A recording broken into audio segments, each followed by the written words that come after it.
नमस्कार, आप देख रहे हैं देश की बात और मैं हूं नगमा। शुरुआत करते हैं मणिपुर की खबर से। मणिपुर में तनाव लगातार बना हुआ है किसी न किसी वजह से, और ये ताजा तस्वीरें आई हैं मणिपुर से, जहां पर 40 आतंकी मारे गए हैं अब तक। और मणिपुर के chief minister N Biren Singh ने ये ऐलान किया है कि ये आतंकवादी लोगों को मार रहे थे और हिंसा फैला रहे थे। कई गांवों में घर जलाने की घटनाएं भी सामने आई हैं, जहां पे M16 और AK-47 जैसे राइफल जैसे हथियार इस्तेमाल किए गए। सेना सुरक्षा बलों की मदद से कड़ी कार्रवाई यहां पर की गई है। तो ये तस्वीरें इस वक्त आ रही हैं मणिपुर के कई इलाकों से, और मुख्यमंत्री एन बीरेन सिंह के मुताबिक जो उन्होंने जानकारी दी है कि ये तमाम आतंकवादी जो हैं वो M16 और AK-47 राइफल लिए हुए थे और यहाँ पर काफ़ी हिंसा कर रहे थे। ये इस वक्त की तस्वीरें हैं। एक बड़ी कार्रवाई हुई है जहाँ पर 40 आतंकवादियों को मारा गया है। सेना और सुरक्षा बलों की बड़ी कार्रवाई की गई है।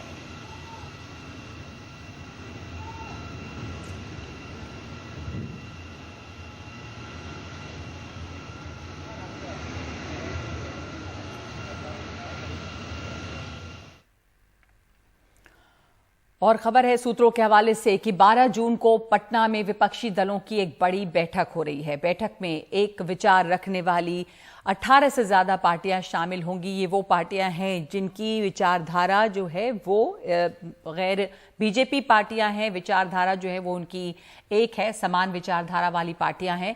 बैठक में 2024 के लोकसभा चुनाव के लिए रणनीति पर चर्चा होगी। तो किस तरह की ये रणनीति है, कौन सी इसमें पार्टियां शामिल होंगी, कितनी बड़ी पहल के तौर पर इसे देखा जाए, मनीष? देखिए नगमा, ये बैठक जो है काफी दिनों से संभावित थी। इसके बारे में ये कहा जा रहा था कि इसका जो डेट है ये कब होगा, और ये भी माना जा रहा था कि ये पहली बैठक होगी जहां कांग्रेस और जो कई सारी पार्टियां ऐसी हैं जिनको कांग्रेस से हाल के दिनों में काफी राजनीतिक दिक्कतें थी, वो सारी पार्टियां एक साथ आमने सामने होंगी। जैसे तृणमूल कांग्रेस हो, अरविंद केजरीवाल की आप हो, तो ये सारी पार्टियां एक साथ बैठेंगी। 12 जून की तारीख से इसके लिए फाइनल की गई है और पटना में ये बैठक हो रही है। ये भी अब एक तरह से कंफर्म हो गया है। जैसा कि आपको मालूम है कि नीतीश कुमार को कांग्रेस पार्टी ने एक तरह से ऑथराइज किया था कि वो गैर कांग्रेसी दलों से, खासकर उन दलों से बातचीत करे जिन्हें कांग्रेस के साथ आने में, सीधे आने में दिक्कतें हैं। तो उन सारी पार्टियों का एक बार नीतीश कुमार ने उनसे एक राउंड बातचीत कर कांग्रेस पार्टी से बातचीत की। जैसा कि पिछले हफ्ते उनकी कांग्रेस पार्टी के अध्यक्ष मल्लिकार्जुन खड़गे और राहुल गांधी से मुलाकात हुई थी, और उसी बैठक के बाद में यह ब्रीफिंग किया गया था कि 1-2 दिनों के अंदर जो है तिथि और जो वेन्यू है उसके बारे में घोषणा की जाएगी। लेकिन ये नगमा अभी साफ नहीं है कि ये बैठक एक दिवसीय है या ये 2 दिनों की होने वाली बैठक है, क्योंकि एक तरह से इसे कॉन्क्लेव का रूप दिया जा रहा है और माना जा रहा था कि इस बैठक में न केवल फोटो ऑप तक वो सीमित रहेगा या कुछ देर की बातचीत, कुछ घंटों की बातचीत के बाद जो इस बैठक को खत्म किया जाएगा, क्योंकि कांग्रेस पार्टी चाहती है कि सभी पार्टियों के साथ में जो भी ऐसे विवादास्पद मुद्दे हैं जिनसे एक तरह का गतिरोध है, तो उस पर एक बार आमने सामने बातचीत हो। जी धन्यवाद आपका मनीष। लंबे समय से इस बैठक की चर्चा थी कि बैठक होनी है, ये बैठक हो रही है और इसमें तमाम बातचीत के बाद में जो भी गतिरोध आपस में हो सकता है वो दूर करने की कोशिश की जाएगी, ताकि तमाम समान विचारधारा वाली जो पार्टियां हैं वो एक साथ बैठकर बात कर सकें। और एक बार फिर से मणिपुर की खबर। मणिपुर में खबर आई है कि 40 आतंकवादियों को मारा गया है, और ये आतंकवादी जो हैं यहाँ पर हिंसा फैला रहे थे। AK-47 का इस्तेमाल होने की बात मणिपुर के chief minister N Biren Singh ने कहा है, और एन बीरेन सिंह ने ये बताया है अब तक कि 40 आतंकवादी मारे गए। एक बड़ी कार्रवाई यहाँ पर हुई। हमारे साथ जुड़े हैं मेरे सहयोगी रत्नदीप चौधरी। रत्नदीप, सुरक्षा के लिहाज से एक बहुत बड़ी कार्रवाई ये की गई है। किस तरह की हिंसा वहां पर फैली हुई थी, और ये एक बड़ी कार्रवाई में 40 आतंकवादियों के मारे जाने की जो सूचना आई है, और क्या इस पर जानकारी है? कौन आतंकवादी, कहां, किन इलाकों में ज्यादा हिंसा फैली हुई थी? देखिए, पिछले 48 घंटे से वहां पे जो कॉम्बिंग ऑपरेशन चल रही थी सिक्योरिटी फोर्सेस की, और आज थोड़ी देर पहले मुख्यमंत्री ने एक प्रेस कॉन्फ्रेंस बुलाई थी। वहां पे उन्होंने सीधे तौर पे ये कहा है कि लगभग 40 आतंकवादी जो कि ऑटोमेटिक वेपन AK-47 और M16 जैसे राइफल लेके घूम रहे थे और दहशत फैला रहे थे, जो वहां पे जाति हिंसा हो रही है उसके बीच ये आतंकवादी इसको और भी बढ़ावा दे रहे थे। इनके ऊपर कार्रवाई की गई है और इसमें जो सिक्योरिटी एजेंसीज के से हमें खबर लग रही है कि 30 से 40 के बीच आंकड़ा रहेगा, क्योंकि बहुत जगह पे ये कार्रवाई हुई है। पिछले 48 घंटों में बहुत जगह से फायरिंग की खबर आई है और फिर जो वहां पे आगजनी भी हुई है, आग भी लगाई गई है गांव में, ऐसी भी खबर आई है। और आज सुबह राजधानी इंफाल में उरीपोक जो कॉन्स्टिट्यूएंसी है उसके जो बीजेपी के विधायक हैं KH रघुमनी, उनके घर में जो लोग पहुंचे, उनके इलाके के लोग पहुंचे, वो कुछ मेमोरेंडम देना चाहते थे और मगर कुछ अनबनी हुई वहां पे और गुस्साई भीड़ ने उनके घर को वैंडलाइज कर दिया। वहां पे कुछ और इंफॉल में भी कुछ आसपास में कुछ इलाकों में आगजनी की घटनाएं अभी भी हो रही है, जो विजुअल्स भी हमारे पास आए हैं। तो अब मणिपुर में ये जो कार्रवाई हुई है ये ऐसे समय में हुई है क्योंकि कल केंद्रीय गृह मंत्री अमित शाह मणिपुर के दौरे में पहुंच रहे हैं। 3 दिन रहने की बात है अमित शाह की, और इन 3 दिनों में अमित शाह वहां पे जो सभी गुट हैं, सभी जो कम्युनिटीज हैं, मैते कम्युनिटी, कुकी कम्युनिटी या फिर नागा कम्युनिटी और बाकी जो कम्युनिटीज हैं, उनके साथ बात करने की कोशिश करेंगे, एक पहल करने की कोशिश करेंगे कि राज्य में ये जाति हिंसा बंद हो और इसके साथ साथ एक शांति को फिर से लौटाने की एक पहल शुरू होगी। मगर इसके पहले देखा जा रहा है कि एक ऑपरेशन शुरू किया गया है और पिछले 2 दिनों से जो आर्मी के चीफ हैं वो भी मणिपुर में हैं, वो भी पूरी गतिविधि के ऊपर अपनी नजर बनाए हुए हैं और ऐसा लग रहा है कि केंद्रीय गृह मंत्री जब अपनी political approach, political reach out शुरू करेंगे, इसके पहले एक कॉम्बिंग ऑपरेशन द्वारा जो उग्रवादी इसमें शामिल हैं, इनको ढूंढ निकालने की एक पहल, एक ऑपरेशन अभी भी जारी है मणिपुर में। जी, कॉम्बिंग ऑपरेशन अभी भी जारी है। गृहमंत्री अमित शाह भी वहां पर जाने वाले हैं। धन्यवाद आपका रत्नदीप चौधरी। मणिपुर में एक बड़ी कार्रवाई हुई है जिसमें 40 आतंकी मारे गए हैं। कॉम्बिंग ऑपरेशन वहां पर चल रहा है।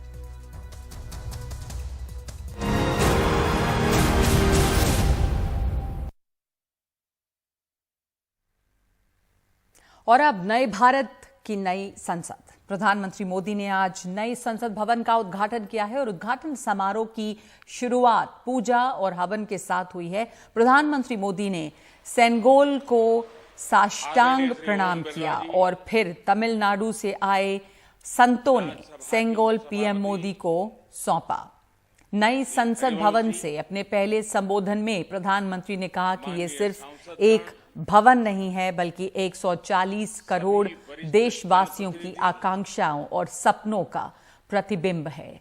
प्रधानमंत्री ने कहा कि ये हमारे लोकतंत्र का मंदिर है, देश को नई दिशा देने का ये अमृत काल है और हमें भारत को एक विकसित राष्ट्र बनाना है। तो ये तस्वीरें आप देख रहे हैं जब प्रधानमंत्री मोदी ने साष्टांग प्रणाम किया सेनेगल जो वहां पर रखा गया था। आदीनम ने पंडित नेहरू को सेनेगल भेंट किया।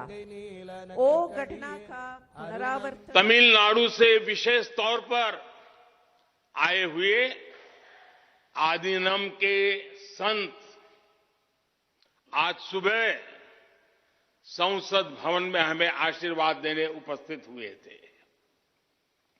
मैं उन्हें पुनः श्रद्धापूर्वक नमन करता हूं।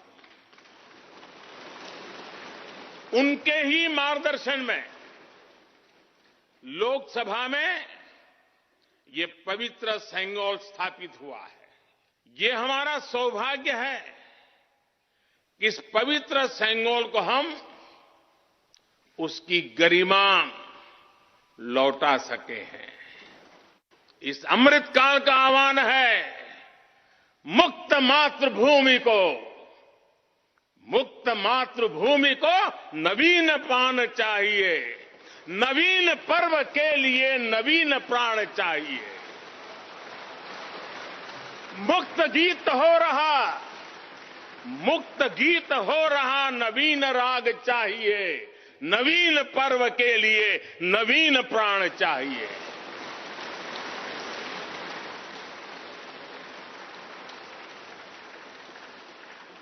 और इसलिए भारत के भविष्य को उज्जवल बनाने वाली इस कार्यस्थली को भी उतना ही नवीन होना चाहिए। इस भवन में विरासत भी है, वास्तु भी है, इसमें कला भी है, कौशल भी है, इसमें संस्कृति भी है और संविधान के स्वर भी है। आप देख रहे हैं कि लोकसभा का आंतरिक हिस्सा, यहां भी देखिए, यहां भी देखिए, राष्ट्रीय पक्षी मोर पर आधारित है।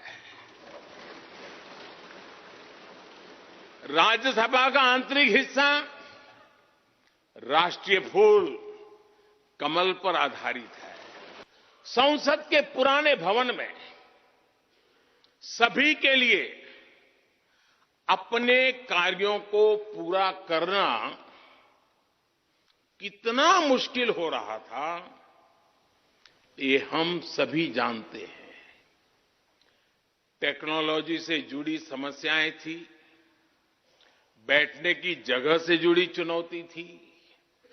इसलिए ही बीते 1.5-2 दशकों से ये चर्चा लगातार हो रही थी कि देश को एक नए संसद भवन की आवश्यकता है। और हमें ये भी देखना होगा कि आने वाले समय में सीटों की संख्या बढ़ेगी, सांसदों की संख्या बढ़ेगी, वो लोग कहां बैठते हैं? और इसलिए ये समय की मांग थी कि संसद की नई इमारत का निर्माण किया जाए।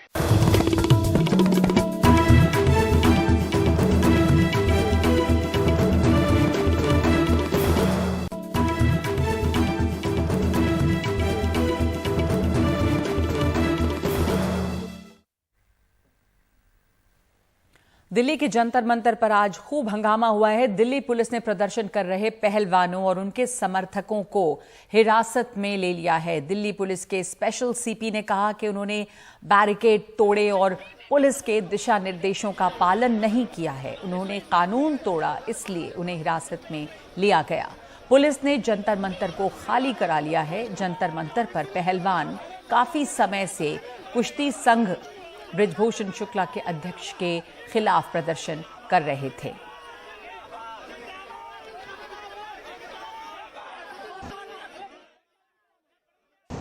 पुलिस से भी मैं रिक्वेस्ट करना चाहूंगी, जो भी हमारे किसान नेता हैं, महिला संगठन जो हमारे सम्मान में यहाँ आ रहे थे, सबको डिटेन कर लिया गया है, जेल में डाल दिया गया है। तो एक तरफ तो नए संसद का उद्घाटन हो रहा है और दूसरी तरफ लोकतंत्र की हत्या की जा रही है। तो ये बिल्कुल ही असहनीय है। तो बस बार बार हम यही अपील करते हैं कि हमारे लोगों को गिरफ्तार ना करो, छोड़ दिया जाए उन्हें। वो हमारे सम्मान की लड़ाई के लिए आ रहे हैं, बेटियों की सम्मान की लड़ाई के लिए आ रहे हैं। जंतर मंतर पर जो हंगामा हुआ है उसके ऊपर राजनीतिक प्रतिक्रियाएं भी आ रही हैं। जंतर मंतर पर पहलवानों को हिरासत में लिया गया है। इस पर पश्चिम बंगाल की चीफ मिनिस्टर ममता बनर्जी ने ट्वीट किया है कि जिस तरह से दिल्ली पुलिस ने साक्षी मलिक, विनेश फोगाट और दूसरे पहलवानों के साथ धक्का मुक्की की, मैं उसकी कड़ी निंदा करती हूं। हमारे चैंपियन पहलवानों के साथ इस तरह का व्यवहार शर्मनाक है। सहिष्णुता लोकतंत्र की पहचान है, लेकिन निरंकुश ताकतें असहिष्णुता पर जीती हैं और असहमति को कुचलती हैं। मैं मांग करती हूं कि पुलिस उन्हें तुरंत रिहा करे। मैं पहलवानों के साथ खड़ी हूं। कांग्रेस नेता राहुल गांधी ने भी ट्वीट किया है और राहुल गांधी ने ट्वीट करके लिखा है, राज्याभिषेक पूरा हुआ, अहंकारी राजा सड़कों पर कुचल रहा जनता की आवाज। अरविंद केजरीवाल का ट्वीट है, देश का मान बढ़ाने वाले हमारे खिलाड़ियों के साथ ऐसा बर्ताव बेहद गलत और निंदनीय है।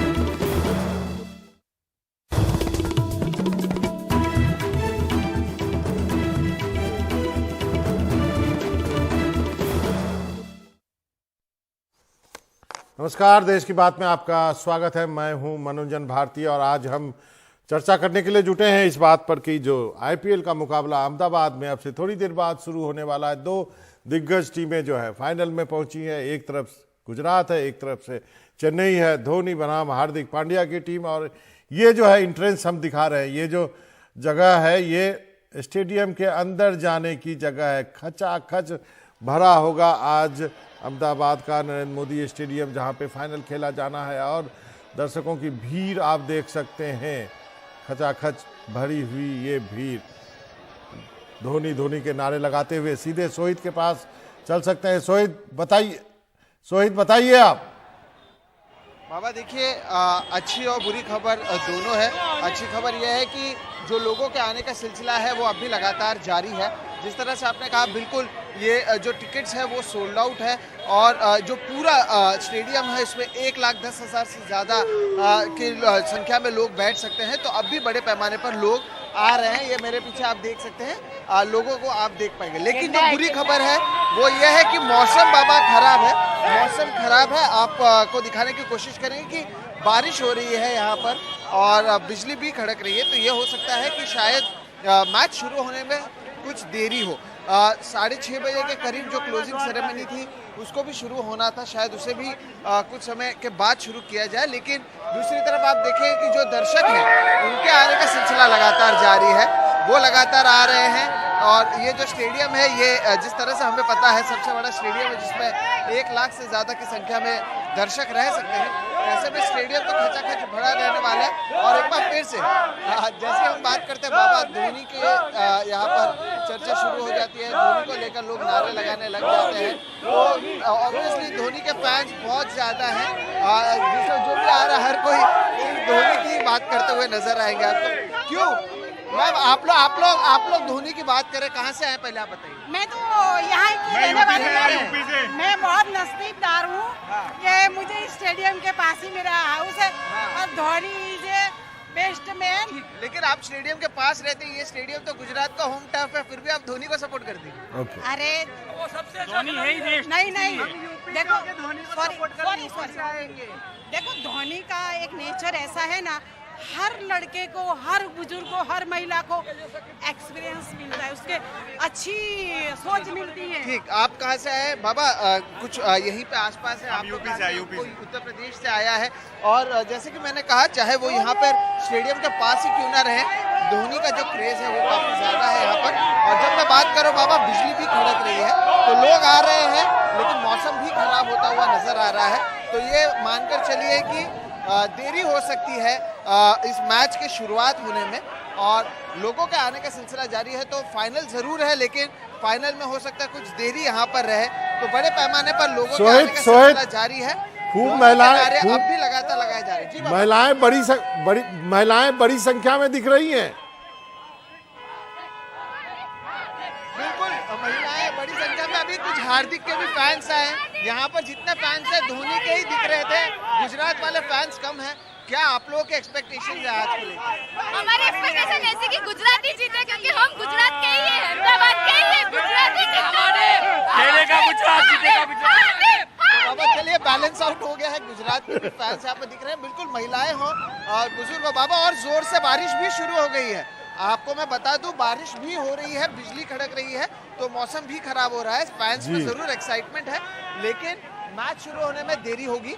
ये आप मानकर चलिए, जिस तरह से भारी बारिश अब यहाँ पर शुरू हो चुकी है, तो ऐसे में इंतजार करना पड़ सकता है। लेकिन लोगों की उत्सुकता में कोई कमी नहीं है और लोगों के आने का सिलसिला लगातार जारी है। बाबा जरूर सोहित, हम आपके पास आएंगे और अपडेट लेने के लिए। तो सोहित को आप देख रहे थे अहमदाबाद में स्टेडियम के बाहर से किस तरह से मजमा लगा। अभी भी लोग हैं, महिलाओं में काफी उत्साह है। लोग धोनी और हार्दिक जो है उसके नारे लगा रहे हैं। हमारे साथ दो मेहमान जुड़ गए हैं। गुरशरण सिंह जी हैं, पूर्व टेस्ट क्रिकेटर, श्याम शर्मा जी पूर्व manager team India, director BCCI. आप दोनों का स्वागत है। अभिषेक भी थोड़ी देर में हमारे साथ जुड़ेंगे। सबसे पहले गुरशरण सिंह जी, आपने देखा दर्शकों में कितना उत्साह है, लेकिन उस उत्साह को अलग रख के हम टीम पे बात करें, कौन सी टीम 19-20 या दोनों 20-20 की टीम है? देखिए, ये आईपीएल में अंक तालिका में भी देखिए टॉप की जो दो टीमें हैं, गुजरात टाइटंस और सीएसके, दोनों ही ये फाइनल खेल रही हैं। और ये सही नाम दिया कमेंटेटर्स ने, incredible premier league. I think this is the best league in the world. और दोनों टीमों का मुझे लग रहा है बैलेंस्ड है। बैटिंग में भी देखिएगा, एक तरह शुभमन गिल, साहा, देन साई सुदर्शन, जो कि मुझे लग रहा है ये अगला फ्यूचर स्टार है हमारा इंडिया का। मैं बहुत प्रभावित हुआ उससे। अजिंक्य रहाणे इतनी अच्छी फॉर्म में है, और पीछे शिवम दुबे, धोनी, तो इनकी बैटिंग बहुत अच्छी है। वहीं पे मैं जो बात कर रहा था कि मतलब काफी अच्छा मुकाबला होने वाला है। और ऐसे सीएसके की टीम में कॉनवॉय ओपनर, दूसरे हैं ऋतुराज गायकवाड़, और सॉरी मैंने पहले थोड़ा मिक्स कर दिया था, शिवम दुबे, ये काफी अच्छी बैटिंग है। उस तरफ दूसरी तरफ गुजरात की तरफ शुभमन गिल, साहा, विजय शंकर, और बहुत ही जबरदस्त बैटिंग है। और बॉलिंग भी देखिए, बॉलिंग में भी दोनों तरफ बहुत ही जबरदस्त बॉलिंग अटैक है। मुझे लग रहा है बहुत ही कांटे का बॉलिंग पे आएंगे सर, बॉलिंग पे आते हैं, पहले बैटिंग की बात कर लेते हैं। श्याम सर, आप बताएं, दोनों तरफ जो है, एक तरफ शुभमन गिल बेहतरीन फॉर्म में है, और दूसरी तरफ जो है सीएसके के सारे जो खिलाड़ी हैं वो थोड़े थोड़े रन इकट्ठा बना करके रन इकट्ठा कर देते हैं अंत में। आपका क्या मानना है? देखिए, मेरा मानना तो ये है कि गुजरात ने कंसिस्टेंटली बड़ा अच्छा परफॉर्म किया है। मतलब लोग कहते थे पिछली बार कि शायद फ्लूक हो गया होगा उनका, लेकिन देखिए पिछली बार भी चैंपियन रहे हैं और इस बार भी टॉप पे रहे हैं। बाकी टीमें उनसे बहुत पीछे थी। एक मैच वो जो 5 छक्के खा के हार गए, अगर वो नहीं होता तो इनका अंक तालिका में डिफरेंस बहुत ज्यादा होता। और अच्छी इनकी टीम है, बैटिंग भी अच्छी है, बॉलिंग बहुत अच्छी चल रही है। तो मुझे लग रहा है कि गुजरात का पलड़ा भारी है और गुजरात अपने मैदान पे खेल रही है। और सिर्फ एक है कि धोनी के समर्थक यहाँ भी दिखाई दे रहे हैं। मैं चेन्नई भी था, चेन्नई तो खैर समुंदर था धोनी के लिए, लेकिन यहाँ भी बहुत तादाद में धोनी के समर्थक दिखाई दे रहे हैं। गुरशरण जी, अब बात करते हैं बॉलिंग की। एक तरफ देखिए, एक आपके पास पथिराना है और बाकी बॉलर स्ट्रगल कर रहे हैं। दूसरी तरफ आपके पास 3 बॉलर की बड़ी अच्छी तिकड़ी है। शमी की बात कर लें, राशिद की बात कर लें, नूर की बात कर लें, तो इस पर वो डिपार्टमेंट में भी गुजरात भारी लग रहा है। आप सही कह रहे हैं कि गुजरात लग रहा है कि बॉलिंग, बैटिंग, फील्डिंग दोनों डिपार्टमेंट में सीएसके से मच बेटर लग रहा है। बट जो चेन्नई में जो 2-3 बॉलर्स हैं, जैसे तिक्षाना, पथरीना, जो भी अनऑर्थोडॉक्स एक्शन वाले होते हैं मनोरंजन जी, उनको हमेशा डिफिकल्ट होता है पिक करना। और रविंद्र जडेजा, चैंपियन क्रिकेटर, और तुषार देशपांडे, दीपक चाहर, ये भी शुरू में अपना ब्रेक थ्रू दिलाते हैं। बट बॉलिंग मुझे लग रहा है कि 19-20 का फर्क है। और बैटिंग, और वहां पे मोहित शर्मा कमाल की परफॉर्मेंस दे रहे हैं, मोहम्मद शमी जो कि पर्पल कैप होल्डर हैं। तो मुझे लग रहा है काफी जबरदस्त मुकाबला होने वाला है। और श्याम जी ने कहा कि गुजरात का पलड़ा भारी है, सही कह रहे हैं वो, बट T20 में anything can happen. Ji Shyam sir, bowling unit की बात करें, ऑर्थोडॉक्स बॉलर हैं पथिराना, अब जो एक्शन जो है बल्लेबाज जल्दी पिक नहीं कर पाते हैं। दूसरी तरफ 3 गेंदबाजों की टिकड़ी है गुजरात के पास। आप कैसे देखते हैं? 4 है सर गुजरात के पास, 4। नूर को भी आप कम नहीं लगा सकते, is also bowling very well. Shami है, नूर है, मोहित है और उसके बाद राशिद है। इससे बढ़िया बॉलिंग अटैक पूरे आईपीएल में किसी के पास नहीं था और कंटिन्यूअसली परफॉर्म कर रहे हैं। मोहित को देखिए आप, लोगों ने बड़ा कम ध्यान दिया हुआ कि 155 था 14 ओवर में स्कोर मुंबई का, और वहां 2 विकेटें लेना, वो मोहित एक आज में की फैक्टर रहेगा देखना आप गुजरात के लिए। आपको लगता है हार्दिक को भी कुछ, आपको लगता है सर हार्दिक को भी कुछ ओवर डालने पड़ सकते हैं या डालना चाहिए? देखो हार्दिक क्या है, हार्दिक एक ऐसा कैप्टन है जो खुल के खेलता है और अपनी टीम को भी खुल के खिलाता है, फुल ऑफ कॉन्फिडेंस। तो वो मुझे लगता है जब मौका पड़ेगा ऊपर खेलेगा भी, बैटिंग भी करने आएगा, बॉलिंग भी करेगा और सबको इंस्पायर करता है। मेरी काफी देर उनसे बात हुई टीम के उनके प्लेयर से, तो जो कॉन्फिडेंस देता है ना, वो उसका प्लस पॉइंट है। इसलिए मैं कहता हूं कि गुजरात का स्टेडियम है, गुजरात का कैप्टन है, भारी पड़ेंगे। जी एक अब जब आपने कैप्टन की बात कही तो फिर यहाँ पे अब धोनी को लाना लाजमी है। तो गुरशरण सिंह जी कहते हैं ना कि वो चाचा चौधरी से भी तेज दिमाग चलता है, तो वो उस शख्स का नाम धोनी है। धोनी पूरी टीम जो है वो केवल धोनी के लिए खेल रही है, ये भी कहा जा रहा है। कई लोग कह रहे हैं अंतिम आईपीएल है, जिस शहर में भी गए पीले का समुंदर है। आज भले ही मैच जो है अहमदाबाद में हो रहा है, पीले रंग जो है भरे पड़े हैं। आप कैसे देखते हैं धोनी और उनकी रणनीति को? गुरशरण सिंह कहते हैं अनहोनी को होनी कर दे, वो है धोनी। देखिए 2007 में वर्ल्ड कप जिताया महेंद्र सिंह धोनी कैप्टन, जो कि इतने बड़े बड़े स्टार्स उस टूर्नामेंट में नहीं गए थे वर्ल्ड कप में, तब यहाँ वर्ल्ड कप जीते।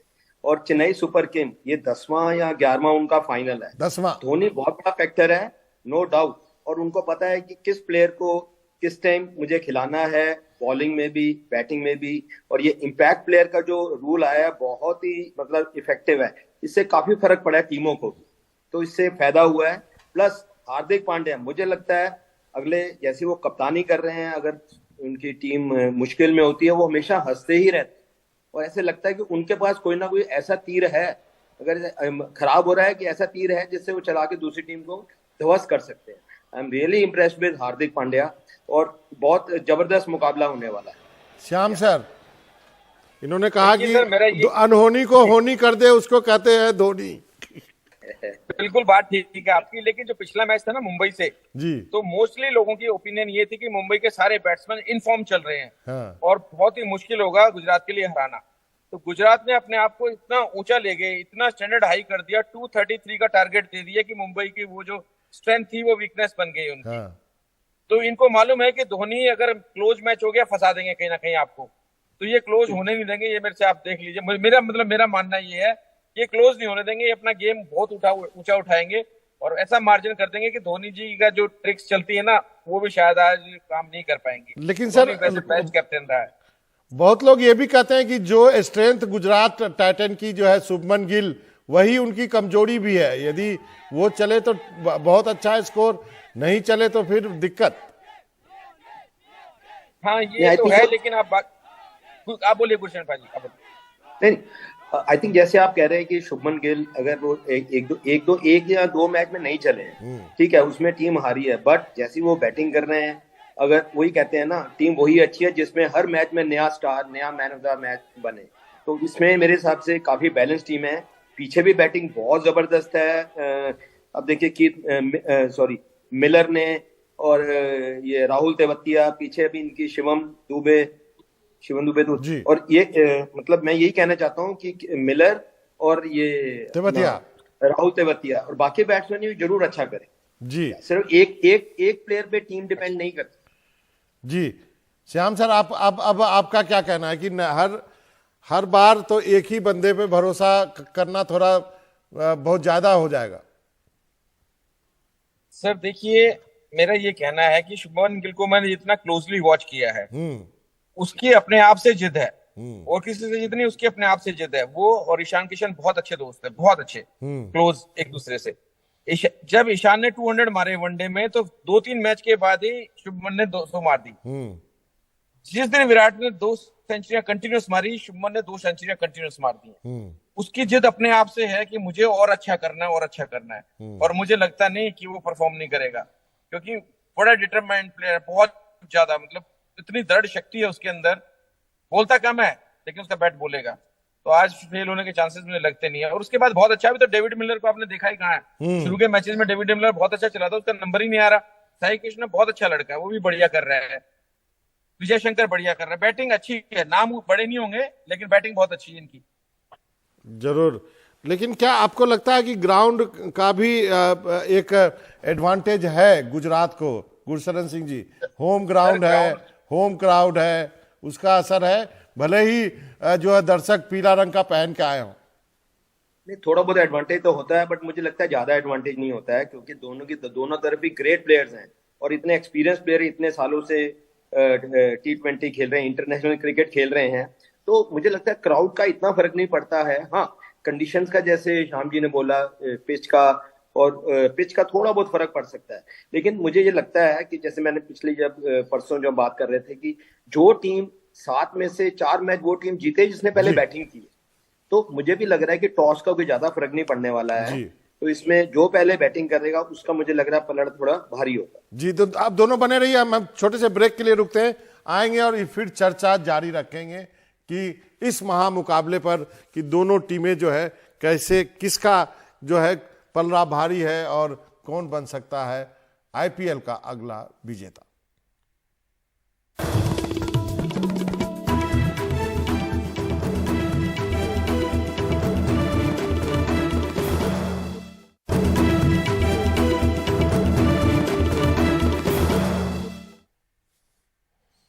तो अभी जो खबरें आ रही है उसके अनुसार हम कहें तो बारिश जो है अभी भी हो रही है, और इस यदि बारिश होती है तो क्या असर होगा खेल पे, क्या असर होता है। गुरशरण सिंह जी पूर्व टेस्ट क्रिकेटर हमारे साथ जुड़े हुए। सर, यदि बारिश होती है थोड़ी देर, और हालांकि पिछले मैच में भी हुई थी लेकिन मैच थोड़ा डिले हुआ था, लेकिन पूरा मैच हुआ था और कोई असर देखने को नहीं मिला था। इस बार आपको क्या लगता है, क्या असर हो सकता है?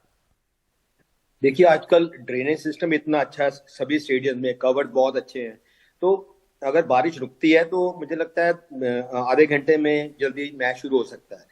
लेकिन अगर बहुत छोटा मैच होता है, सपोज 10 ओवर का हुआ या उससे कम, तो फिर तो मुझे लगता है दोनों में से कोई भी टीम जीत सकती है।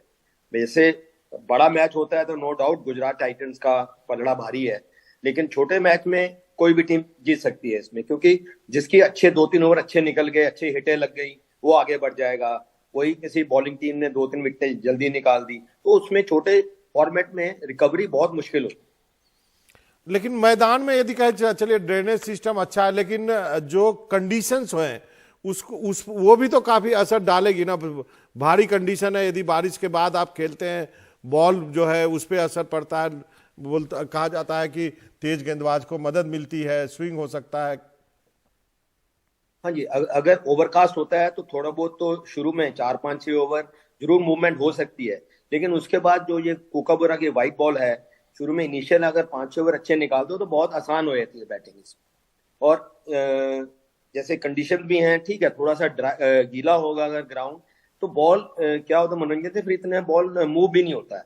अगर बॉल गीला हो गया, बॉल का ड्राई रहना बहुत जरूरी होता है इसमें। हाँ जी, तो बॉल यदि लोग इसलिए बोलते हैं कि यदि ज्यादा ड्यू हो गया, ड्यू फैक्टर की बात हम कई मैच में करते हैं, जब यहाँ पे बारिश के वजह से बॉल गीला हो रहा है तो कहा जाता है कि बैट पे अच्छे से आती है जब बॉल गीली हो जाती है, और ग्रिप करने में गेंदबाज को बहुत दिक्कत होती है। हमने कई बार देखा कि हाथ से बॉल स्लिप हो जाती है, नो बॉल हो जाता है, कमर से ऊपर की हाइट की बॉल पे चली जाती है। ये सब दिक्कतें बॉलर को होती हैं। बिल्कुल सही कह रहे हैं, बट मैंने वही कहा कि आजकल जो इंफ्रास्ट्रक्चर है बहुत अच्छा है मनोरंजन जी। मशीन्स काफी आ गई जिससे कि ग्राउंड बहुत जल्दी ड्राई भी हो जाता है। लेकिन आप सही कह रहे हैं, बॉल अगर गीला होता है तो फर्क तो पड़ता है बॉलर को। और अगर छोटा मैच होता है, मुझे लगता है कि काफी हाई स्कोरिंग मैच होने वाला है। ये भी हो सकता है कि 10 ओवर का मैच हो, एक टीम ने 90 या 100 या 110 बना दिए और दूसरी टीम चेज भी कर सकती है। बट मैं फिर यही मानूंगा कि ये फाइनल है। जो भी देखिए, 8 में से 5 मैच वो टीम जीती है जो पहले बैटिंग, और ये फाइनल है, प्रेशर होता है, रन ऑन द बोर्ड।